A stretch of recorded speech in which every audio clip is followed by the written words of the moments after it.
Hello, hello, hello. It is I, the Empress, and welcome to my channel, Through the Eyes of an Empress. So, I actually started my channel a while ago, but I didn't stick to it. And I think that God is calling me to share some of my life stories with everyone. I'm actually on my way to work right now, but bear with me. So, like I was saying, God is calling me to share some of my stories with everyone about my life and the things that I've been through and how the Lord placed his hand upon my life and how real the devil in this spiritual warfare really is, right? So throughout my channel, I'm going to be giving you different scenarios, but I'm going to start with the most recent scenario that I went through. So this particular story is going to be called All-Star Weekend in the Bay 2025. So, mind you, so All-Star Weekend just passed. My birthday is a few days after that. So I decided to just, normally I go out of town for my birthday, but I didn't go out of town this year. So I'm like, let me just, do some stuff around the Bay since there's a few parties and things like that. Now, normally I don't really do too much clubbing anymore, unless there's an artist performing. I'm an artist myself. I love music. Music is my everything. So if somebody is performing, I'll step out. Excuse me. So anyway, there was one of my favorite Bay Area rappers that was performing. So I'm decided, okay, let me do that. And I was supposed to have went on a Bay Area cruise, right? Long story short, I ended up getting off of work. My friend and her cousins were at some of the little after parties from the All-Star game. And sorry, somebody was calling my phone. So I came to meet them after. I told them I wasn't going to any clubs. We can ride by, check it out or whatever. I'll have a drink or two because I have to work tomorrow. But I did have a plan for that Sunday to go to a party. So pick them up. We go out, whatever. We go to the East Bay and everything. We went to a few clubs and everything. Everybody is out. It's All-Star Weekend, so celebrities out. It's everybody out. Slid by a few parties, whatever. We go to the East Bay now. So, they have the little car shows. Everybody's out, whatever. So we going down the street, and I see all the cars and everything. I'm like, yeah. Uh-oh. Sorry about that. So I'm like, yeah, just get in traffic. Let's, see what's up. But she ended up parking. She said she didn't want to. She ended up parking behind this van. She parked behind this van, and we're sitting there. I wanted her to listen to this specific song. So we listening to this song, and one of the dudes from out the van looks over. I'm in the passenger seat. She's driving, whatever. I'm in the passenger seat. He looks over at me, and he's like, and walks over to the car. Handsome. When I say handsome, okay? Handsome, fine. Beautiful eyes and everything, right? Now, at this point in my life, I'm just minding my business, trying to get myself together, trying to get my business ventures and things like that together. So I'm not looking for, so to say, a relationship. I'm waiting for my husband to come, for God to bring me my husband.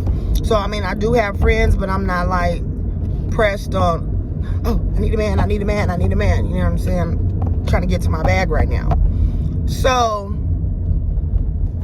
literally, it's like almost 2 o'clock in the morning. We sat there and talked till like 5 in the morning. And the way, just when we talked, I remember he kept looking at me. I'm like, why you keep looking at me like that? Why you keep looking at me like that?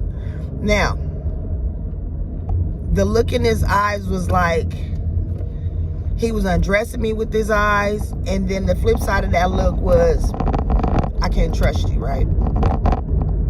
Okay, boom. So the talk for 3 hours, whatever, blase. Drove off from him. He called me literally, it's him and his 2 friends. He called me literally 3 minutes later. And he's like, okay, they were trying to go to breakfast. So we went to Nations. I like to gamble, right? So I'm like, oh, okay, well, we can go to the Nations by the casino. So we do that. Him and his friends don't gamble, so they just watch me and my friend gamble for a minute. It's two of my friends as well, my friend and her niece. So we're talking. I'm asking them questions and stuff. And the vibe he gave about him, being that, you know, God gave me a great gift of discernment. I looked at him, I said, how many prostitutes do you have? I'm just saying. He said, I don't have any. But him and his friends are getting ready to go out of state. They are truck drivers out of state, right? Okay. Long story short, so now we go to the casino, sitting there for a minute. He's asking me questions. I got a ring. I got a ring on my finger, right? So he's like, who was trying to marry you? This is an old ring, and it's an old story. But anyway. So, we stay in the casino for about an hour. Now, mind you, I done hung out with them all night. I done exceeded my time limit for me to be in the house, in the bed, sleep to go to work. So now I have to call in because we didn't leave from them till like 7 in the morning. So they went their way, we went our way. And my friend was saying, you know, the dude, they're from the same place as her ex-husband. And she feels like he has to be related to her ex-husband. I mean, her ex, because they look just alike. And when she showed me the picture, they look just alike. So as we're talking about, you know, certain places and things in the area that he's from, he told my friend's niece, like, I know your dad. Your dad name started with a D. And so they're sitting there looking like, I guess her dad's name did. This is the first time I met her. I guess her dad's name did start with a D. But he's a very secretive type of person. Like, you shouldn't be giving up too many names. Anyway, but, ooh, got me a pork dog. But he's very secretive, right? Keep that in mind. So anyway, so the days go on.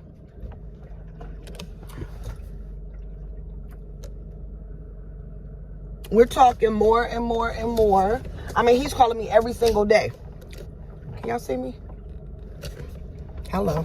He's calling me every single day, texting me every morning, good morning, baby, and this, and that.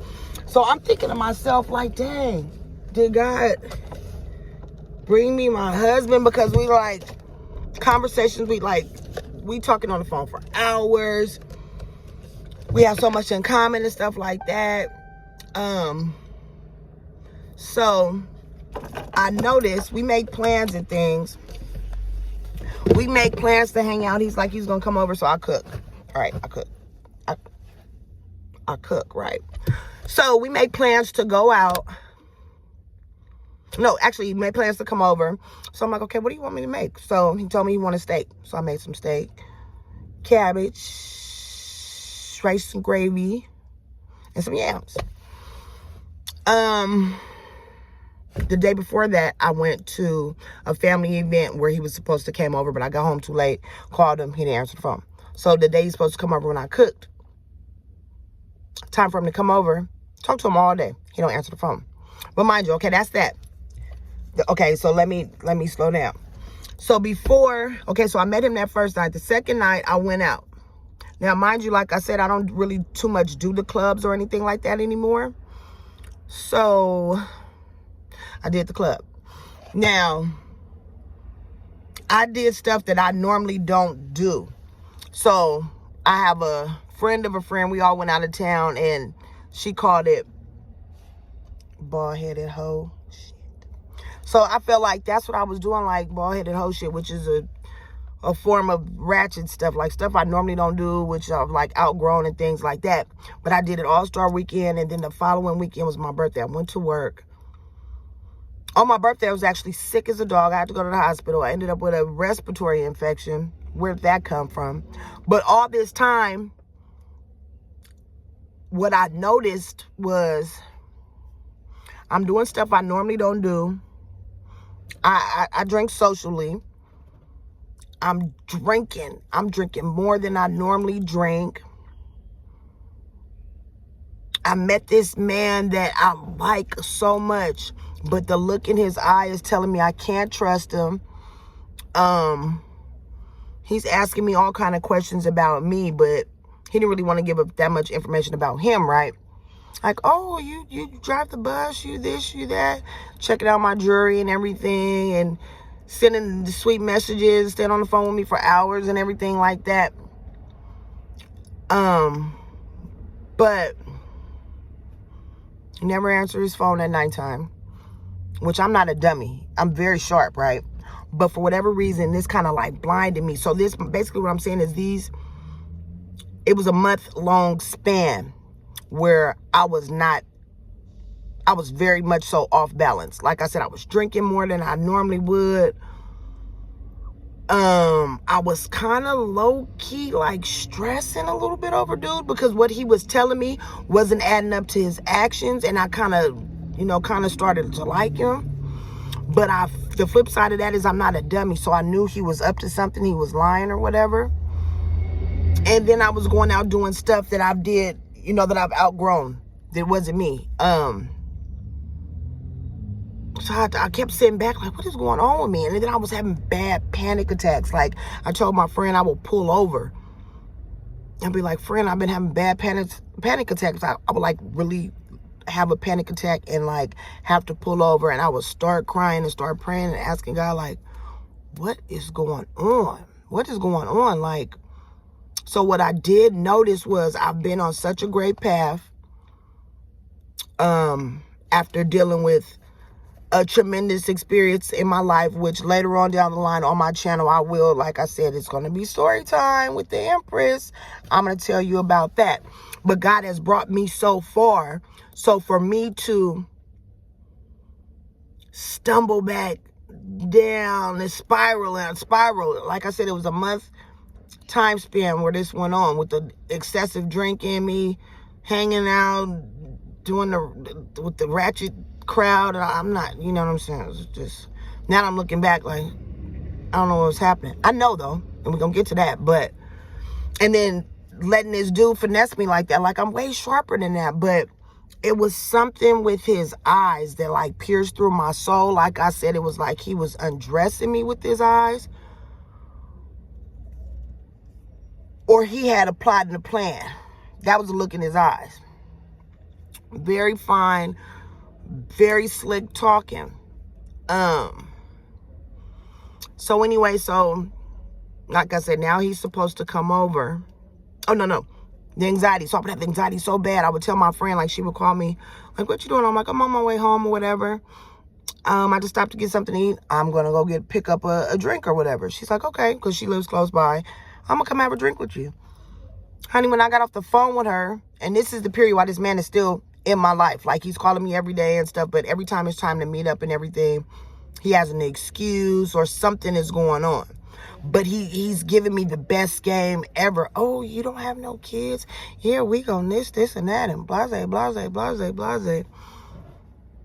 So my anxiety got so bad till I couldn't even wait till I got home to have the drink. I had to pull over at the gas station and pour me. I keep little cups and things in my car, spins and farts and things like that. But I had to literally pull over and pour me a little vodka and pineapple juice. And I called her like, friend, I couldn't even make it to my house. Like, I have terrible anxiety. I don't know what's going on. So we got to my house. We talked about it, whatever. And she was like, I think that boy is stressing you out. I think that man is stressing you out.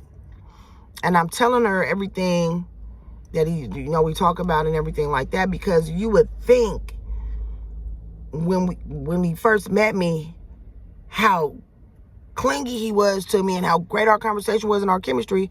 It's like, oh, this is him in real life, right? So anyway, so the drinking continued to where I'm praying. I pray every single day. I know, like, when I'm at work, they probably like, who is she talking to? I'm talking to my Father, okay? So I'm praying every day. I'm praying, crying, like, what is going on, God? Like, this is not my life. This is not what is happening. So my conclusion of everything was, like I said, I've been on a great path. Everything is looking up for me. I'm blessed with a I'm blessed with a new position. I have things in line for my businesses and stuff like that. God is bringing new people into my life, like-minded people. Soul Tribe, where y'all at? Please, my chosen people, holla if you hear me. So everything is going well. So what I noticed after I sat back and thought about it, the devil sent this man, this fine, slick talking man, into my life to throw me off my game. Because that's exactly what he did. That's exactly what he did. Like, I don't miss work or anything unless I'm out of town or of an appointment or something like that. I actually stayed out and missed work because of this man. Now, who's going to put my money back in my pockets? Like, come on. So the devil came to send him to distract me, because all he did was bring stress into my life, lies, like stuff I dealt with in my 20s when you're dealing with somebody his ego was out the roof. He had a very big ego because he is very handsome. And I remember, I'm a person that does less talking and I listen. So one of our first conversations, I just let him talk and he was like, yeah. Because females don't normally tell me no and this and that. So I'm making note of all this, right? So he has a very big ego. And I guess because he's handsome and he has great, wonderful personality. So if you are not smart enough to see the deceit in him, and like I said, God gave me the gift of discernment so I can look at a person and tell when they lying, right? But the thing about him was it took a minute. I believed him 75%, but it was the other 25%, that look in his eyes. It was a very deceitful look in his eyes. So I sat back and had to, regroup, and I said, the devil sent him in my life to throw me off of my game. Because that's all it was going to make me do. Like, it was going to be a situation like in my 20s where I'm calling, where are you? Where are you? Are you coming? Are you coming? This and that. And I haven't been that girl in a long time. You understand what I'm saying? And that's what that was bringing me back to. Hanging out at the clubs and stuff, like for that week period span, I could see where that was going to spiral and go. And then the people that I went with, they would send me more, stuff on Instagram and stuff. Oh, this party, the next party, next. And I was like spiraling, getting sucked back into it. But that's not even a lie. I'm like a trips and comedy show type of girl. Or like I said, if somebody's performing that I like, I will go out to see them. But just to be in the club with everybody twerking and all that stuff around me, that's not your girl. You feel me? So, sat back, realized that, and I realized when you are on your path, God has you in the right alignment. The spiritual warfare right now is crazy, right? It's like mad crazy. And I knew that that's what that was. That was a spiritual attack on my life, because when I tell you, I was having actual anxiety attacks where I would just cry. And I'm like, what is going on? I would cry, and then this man will call me right out. It was just like really weird, right? And then, I eventually text him because something he said to me, like he asked me to go out of town with him. Now, in my head, I have a thought about why he asked me to go out of town with him. So I'm going to let y'all fill in the blanks yourself. But I texted him, I said, which it was hard for me to text him. Like, I know I should have texted him before and said, like, seen and cut. But I didn't, because I liked him, and I like to find the best in people, right? Until you show me different. So at this point, got off work. Seen he had called. I just texted him. I'm like, you got a lot of nerve asking me, did you ask me to go out of town with you out the state? And I can't even get you to comply in the state that we in? Let alone that. I said, you have a daughter. How would you like if somebody did the things to your daughter that you're trying to do to me? Size me up and finesse me. You trying to see, basically how I felt after a while was, you trying to see what you can get out of me. I know I was so nice and sweet and cooked dinner and stuff. I'm just that kind of person. But once you show me who you really are, I believe it. I believe it. It doesn't take me that much. But my thing about it was the devil was playing with my mind so much this time. I could usually look at somebody and tell when they lying. Friends, family, whoever, a mile away. It doesn't take me this long. But I was so just in awe by this man's conversation and his looks, which let you know, looks can definitely be deceiving. But after talking to him more and more, that veil came off. That veil came off, and I seen who he really was. And I said, you know, you have a daughter. Would you want somebody to be trying to size her up and finesse her like you trying to do me? And I sent him that last cute picture when I was like, I said, have fun out there where he's going out of state. I kid you not. After I sent that message and went to sleep the next day, I haven't had no anxiety or anything since. So I feel like that was a test from the Lord, testing me to see if I was going to keep repeating the same cycles, because I've been in a cycle like that before, several times with men. He was testing me to see if I was going to repeat that same cycle of not fully knowing my worth, my potential, and not being ready to receive my husband. Like I said, I have friends I go out with. They don't touch me. They can't touch me.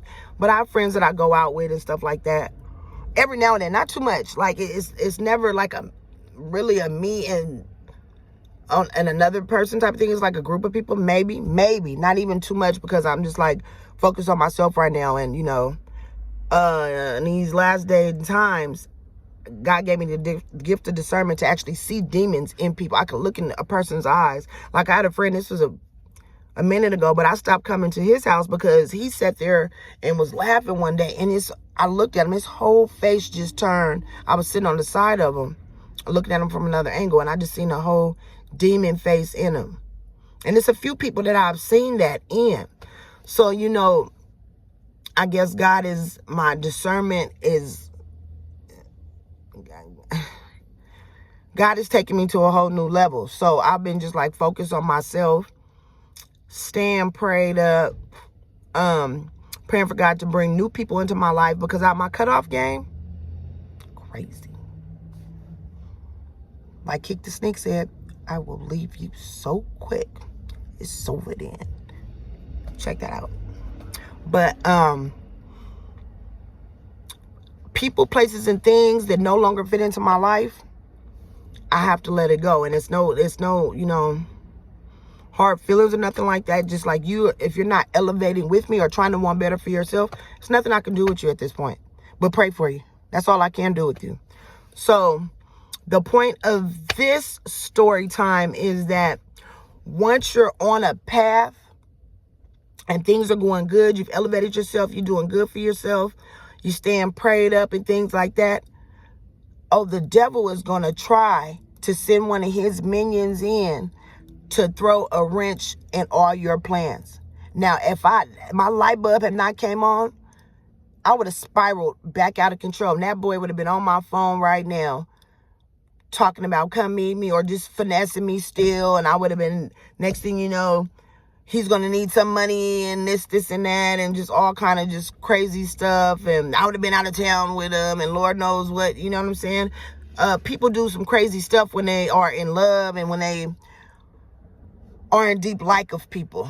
So, you know, I was able to notice this spiritual warfare and how that devil threw that wrench in. And I'm thankful. Like I said, once I stopped talking to him, I stopped having the anxiety attacks and everything. Like I said, I am an occasional drinker, but when I say I was drinking, I was drinking. You hear me? So you have to be very mindful and ask and pray to God for wisdom, knowledge, and understanding, the gift of discernment, to be able to weed out the good and the bad. And like I said, looks can be deceiving. The devil wears Prada. This devil wore, I think it was a Nietzsche. But yeah, so I got to get in here and go to work now. But before I go, I'm going to end my story time with the prayer. So, Heavenly Father, we thank you for this day, Lord. Thank you for waking us up today. Thank you for everything you've done for us and everything you're doing behind the scene, Lord. We have gratitude for everything we've been through, good and bad. We look at them as lessons and blessings. On this day, Lord, I just want to ask for continued wisdom, knowledge, and understanding. I want to pray for myself, my family, friends.